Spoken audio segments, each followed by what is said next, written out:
to talk about the restrictions of the illegal moves that you can use. So that's a big issue in tournaments. A lot of people sometimes don't read the rules and know exactly what they're getting into it, especially because there's a lot of different tournaments out there. People using all kinds of different rules, and it just makes the sport just grow way slower. So it's really tough. We try to follow everything in training. I'll make sure that like each belt they're allowed the moves they're allowed to do and everything, and then I go to another term that allows maybe a heel hook for a white belt or something. So I can be like, okay guys, this tournament allows this guys, so if they're not following IBJJF, I just prefer not even putting my students in. That's why I always say, make sure you read the rules. If you don't like it, you don't agree, don't sign up. So especially the tournaments in Arizona with the kids and stuff, we show the rules, and you don't like it. You're not the only tournament in the world or in the United States. You don't like it, you don't do it. That's what I do. If I see rules that that I don't like it, I don't sign up and I don't put my students into it. And I think all the instructors that are looking for the best of the growth of the sport, they should do the same. If you like it, don't put it. If it's not IBJJF,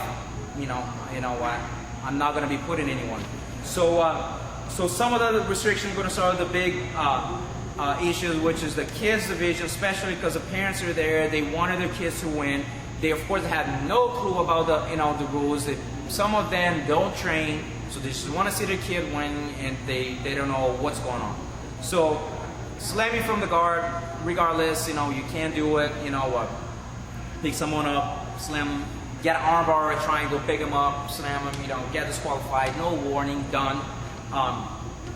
Biceps lock. So let's say there's a few different ones, of course, but maybe someone's going for arm bar here, and he put his leg over and put all the pressure right here, and can be pretty distant, but like pretty serious injury there. So we got to make sure that who does that is pretty controlled. They know exactly what they're getting into it, and tapping, recognizing the moves, which we're gonna talk more about it, which is brown and black belt. No wrist locks. Another example can be from there, kind of attacking, putting pressure here, and that could be from there, could be from standing, whatever the case is, from 4 to 15. So there'll be no wrist locks.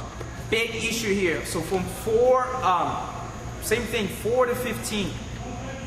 When you get the triangle, you're not allowed to pull the head. Okay, and this is like a big issue. I think it's getting better. So kids are not allowed to do this. They have to put pressure in and just pushing. And they not even want people locking hands, like trying to get a pressure with this. They want just this here for kids. All right. So that's what they want. They just want pushing. If you're a parent or you're a coach and you think that your 5-year-old shouldn't be able to crank someone's neck or get cranked, you shouldn't sign up. I got some parents go like, I went to this tournament, was allowed. Okay, so maybe you should stick with that one if that works for you. You crank someone's kid and it worked for your kid, great. But it could be your kid getting cranked and crying, and then it'd be complaining. So if you don't like it, that's an issue that all IBJJFs, and this has been for years and years. They never let pull the head. Of course, kids, there's no foot locks, leg locks, nothing that type. Any cervical locks, just anything to get around. You can go from just go from the mount. See, we're on the neck, and just kind of go grab, just got a circle from there, just get all the way around and get it here. And see, there's no choke or anything. It's completely pressure with this. This is automatically DQ in any belt. Okay.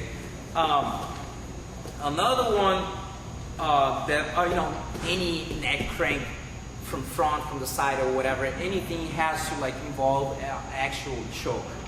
And this is all the moves that I'm describing here. There's the ones actually listed at the IBJJF. Okay. One that is not allowed in 4 to 15 too is the Ezekiel choke. Some people call box choke, the one you grab your sleeve and bring it inside. So you just go from the mount, Go from that. Yeah, we can go from there. Doesn't matter. But locking, grabbing side of gear, and putting all the pressure. The throw, from there, not allowed, or even from the bottom, whatever, and not allowed any calf lock. So one example, here, and then I'll be pulling this. So it's involved, like pretty much like leg submission involved. Scissor takedown, which is a very dangerous one. A lot of people messed up their knees and ankles. Very bad. That's automatically DQ. Of course, heel hooks, which is part of leg locks. And so no, now there's gonna have a few exceptions. From 4 to 12, you're not allowed. Omoplata. Let's just do omoplata real quick. Sometimes I might have like some of the parents watching, they don't know exactly what the name or what they're talking about. Some of the, so that there'll be this position. He can turn this way here so we can see it. So not allowed from 4 to 12, but 13 to 15, it's fine. Now, another move that is like allowed in any other division, any other tournament, but the IBJJF, guillotines. Not allowed at all. So they get around, doesn't matter, standing ground or whatever. This here, not allowed, but 13 to 15. So from 4 to 15, everything is about the same. The only two difference is from 13 to 15. That is, omoplata and guillotine are allowed from 13 to 15. And guillotine is always the same. Anytime, like you see in a tournament, a kid gets blocked, he always comes up tapping and crying, and it's a big scene every time. So, and with the kids division, you gotta make sure that, like the ref has the right to stop if he's got a full extended arm or a choke. So sometimes don't have time and the kids tap, that's fine. But if you notice that is like really straight, you're gonna have to stop.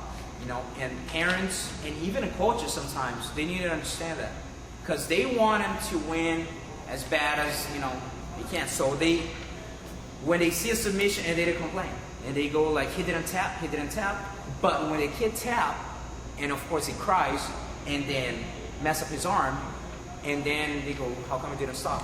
Let my kid get hurt. So to have this situation, we just pretty much you try to stop right there. So coaches and parents needs to understand that tournaments that allow all those kind of things, like I don't want nothing to do with it. We'll take our kids team to that. We had one example like about 2 years ago from one of the kids from Arizona, which probably the school, I'm not gonna say name or school, but they're gonna recognize. We went to a support event that it was on IBJJF a few years back, and that's when that was like, that is it. I don't want nothing to do with this anymore. And this kid, which was one of the biggest standouts in Arizona, he's really good. He put like 2 kids to sleep right after that. Just boom, put one kid like completely out, because the ref is waiting to see how long the kid's gonna hold, and they don't know how far they can take.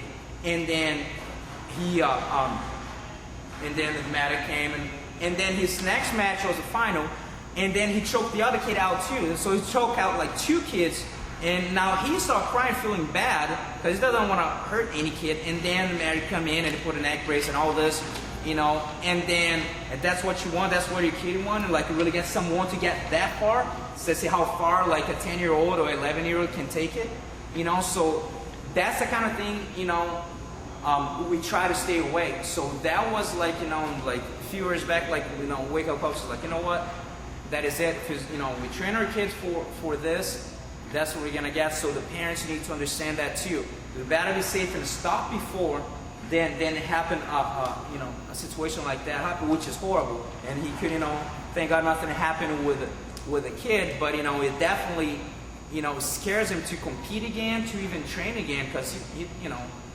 as bad as it is for adult, but you suck it up, you're adult, but like a kid, understand that you got choked out. Imagine the parent seeing that. Of course, accidents happen, but this was caused by trying, waiting for the tap out how far the kid's gonna take. And sometimes, I'm not saying, you know, like, thank God never happened. You know, I've never seen it on a IBJJF tournament happen. A kid, you know, like getting choked out, but you know, the accident maybe can happen. You know what I mean? But the refs are pretty, you know, they're ready to see that, like, hey, it's pretty tight stop. You know, so guys, I have to really stress this. You know, which I've been doing every tournament, and I'm gonna keep doing this. So guys need to really, parents, make sure that you know exactly where you know, sign up your kids for.